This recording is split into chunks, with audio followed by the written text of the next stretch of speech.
మరి సమస్త శక్తులు నీకు కావాల్సినటువంటి అన్ని శక్తులు నీకు ఒకేసారి రావాలంటే ఏం చేయాలా? ఎక్కడి నుంచి వస్తాయి?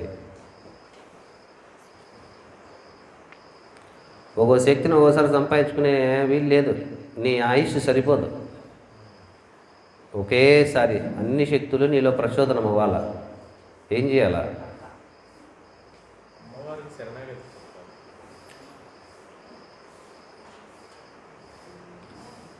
ఏ శక్తి చేత ఏ శక్తిలో నుంచి సమస్త శక్తులు పుడుతున్నాయో ఆ శక్తిని ఆవాహన చేసుకోవాలి. అర్థమవుతుందా? ఇప్పుడు చూడండి, మీకు భయం ఎక్కడి నుంచి పుడుతుంది?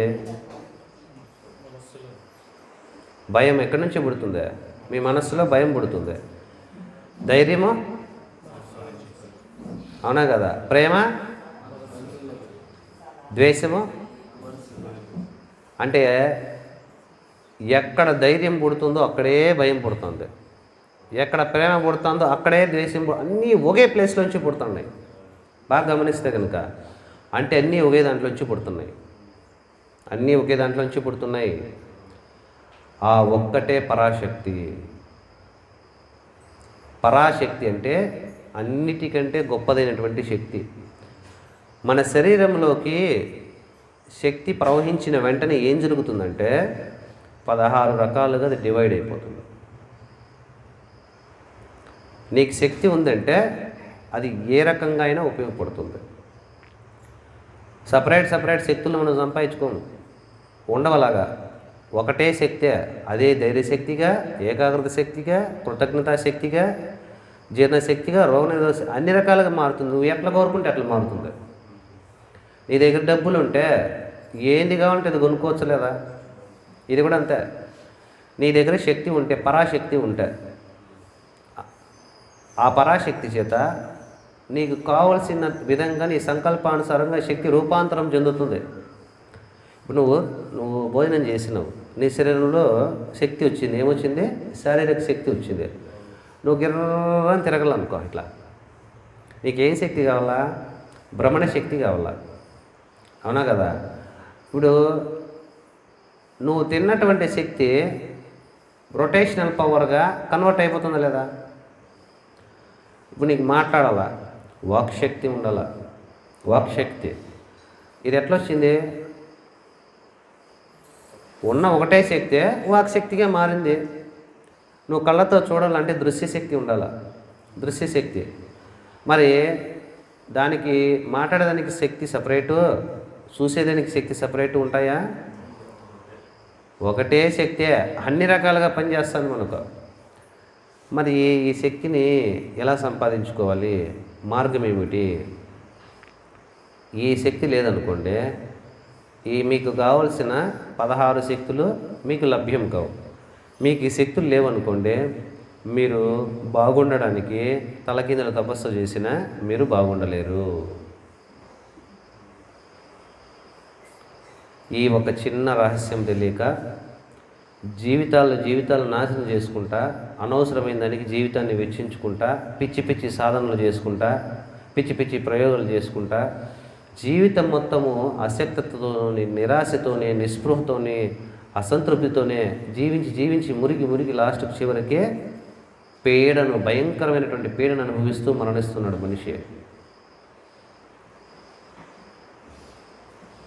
నాలో శక్తిహీనత కారణంగా నా జీవితం నాశనం అయిపోతూ ఉంది.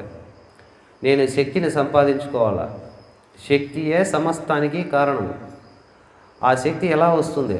శక్తికి మూలమైనటువంటి, సమస్త శక్తులకు మూలమైనటువంటి మూలశక్తిని, ఆది పరాశక్తిని, మూలశక్తిని మనం పొందాల్సి ఉంటుంది. అమ్మలు గన్నయమ్మ ముగ్గురమ్మల మూల పుట్టయమ్మ. ముగ్గురమ్మలు అంటే ఎవరు? ఇచ్ఛాశక్తి, క్రియాశక్తి, జ్ఞానశక్తి. అర్థమైందా? ఇచ్ఛాశక్తి, క్రియాశక్తి, జ్ఞానశక్తి. ఈ 3 శక్తుల్లో నుంచి మిగిలినవన్నీ పుడతాయి. ఈ 3 శక్తులకు కలిపితే ఆమెను ఏమంటాం మనము?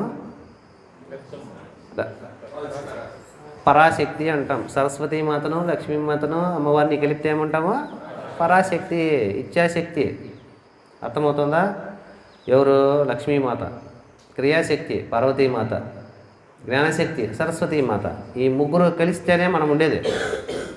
అందుకే ముగ్గురమ్మల మూలపుటమ్మ. ఈ ముగ్గురమ్మలకు మూలము టమ్మను ఏమంటాం మనము? లలిత అమ్మవారు, పరాశక్తి అంటాం. మనకు కావాల్సింది ఆ పరాశక్తి కదా. ఏ విధంగా పరాశక్తిని పొందుతాం? ఇదే తెలుసు. ఇదే విద్య. విద్య అంటే ఏంటంటే విత్, తెలుసుకోదగినది. ఒక మనిషి మానవ జన్మ ఎత్తిన తర్వాత తెలుసుకోదగినటువంటి విద్య ఏంటంటే పరాశక్తిని ఆవాహన చేసుకోగలడం, పరాశక్తిని పొందగలడం. ఎలా పొందుతాం పరాశక్తిని? ఇది మనకు సాధ్యమవుతుందా? పరాశక్తి అనగానే మనం భయపడిపోతాం. అది ఏందో చాలా ఘోరంగా చాలా గొప్పది ఉన్నట్టుందే. అది మనం పొందుతామో లేదో, ఇది సాధ్యమవుతుందో లేదో అని ఏం టెన్షన్ పడలే. నీళ్లు తాగడం ఎంత ఈజీనో పరాశక్తిని పొందడము అంత సులభము. ఈ విధానం మనం తెలుసుకోవాలి. పరాశక్తి. పర అంటే ఏంటి? ఆత్మ. శక్తి అంటే చైతన్యము. రెండు కలిస్తే పరాశక్తి. నీ ఒంట్లోకి ఈ యొక్క ఆది మూల చైతన్య శక్తి ఎప్పుడు ప్రవహిస్తుంది అంటే, నీకు శక్తి కావాలా, నీ ఒంట్లోకి ఎప్పుడు శక్తి వస్తుంది అంటే ఒకే ఒక కండిషన్లో నీ లోపలికి శక్తి వస్తుంది. ఆ ఒక్క కండిషన్ నువ్వు చేయగలిగితే చాలు. లోకంలో ఒకటే ఒక దారి ఉందంటే ఏమి? శక్తిని పొందడానికి. ఆ ఒక్కదారి ఏంటంటే నువ్వు శివుడు అయిపోవడమే. నువ్వు శివుడు అయిపోవడమే. అమ్మవారిని పట్టుకునే కెపాసిటీ నీకు ఎప్పుడు వస్తుంది? అమ్మవారిని పొందగలిగింది ఎవరు? శివుడు మాత్రమే. నువ్వు శివుడు అయిపోవడమే. ఏంది శివుడు అయిపోయేదంటే? శివుడు అయిపోయేదంటే 2 పాములు, ప్లాస్టిక్ పాములు మెల్ల వేసుకొని బూడిద పోసుకొని సోలం పట్టుకొని డ్రామా ఆర్టిస్ట్ మంది తిరిగేది కాదు. శివుడు అయిపోవడం అంటే ఏమంటే నిశ్చలుడు అయిపోవడమే. అంటే ఆలోచనలు లేకుండా అలా శాంతిగా ఉండడమే శివుడు అయిపోవడం అంటే. నీ బుర్రలో ఎప్పుడు ఆలోచనలు లేకుండా ఆలోచన రహిత స్థితి వచ్చిందో అప్పుడు నువ్వెవరు అంటే సాక్షాత్తు శివుడవే. గుర్తుపెట్టుకోండి. సంకల్పరహితమైనటువంటి శూన్య స్థితి, ఆలోచన రహిత స్థితి ఎప్పుడు వచ్చిందో వచ్చిన క్షణంలో, ఉత్తర క్షణంలో నువ్వెవరువే? శివుడవే. అర్థమైందా? అంటే మనం ఒక విద్య నేర్చుకోవాలా, శివుడైపోయే విద్య. నువ్వు ఎప్పుడు శివుడు అవుతావో శివుడిని వదిలేసి అమ్మవారు ఒక క్షణం కూడా ఉండలేదు. అవునా కదమ్మా? ఇప్పుడు ఈ లైట్లో ఒక దీపం అంటిస్తాం.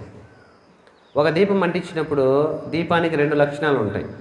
1 వెలుతురును పంచడం, 2 వేడిగా ఉండటం. ఈ దీపంలో నుంచి వెలుతురు సపరేట్గా, వేడి సపరేట్గా చేయగలుగుతావా? ఏమండే? లేదు కదా. అదేవిధంగా ఆత్మ నుంచి శక్తిని మనం ఎప్పటికీ సపరేట్ చేయలేము. నీకు శక్తి కావాలంటే నువ్వు ఆత్మగా ఉండు. ఆత్మగా ఉండడం అంటే ఏంది?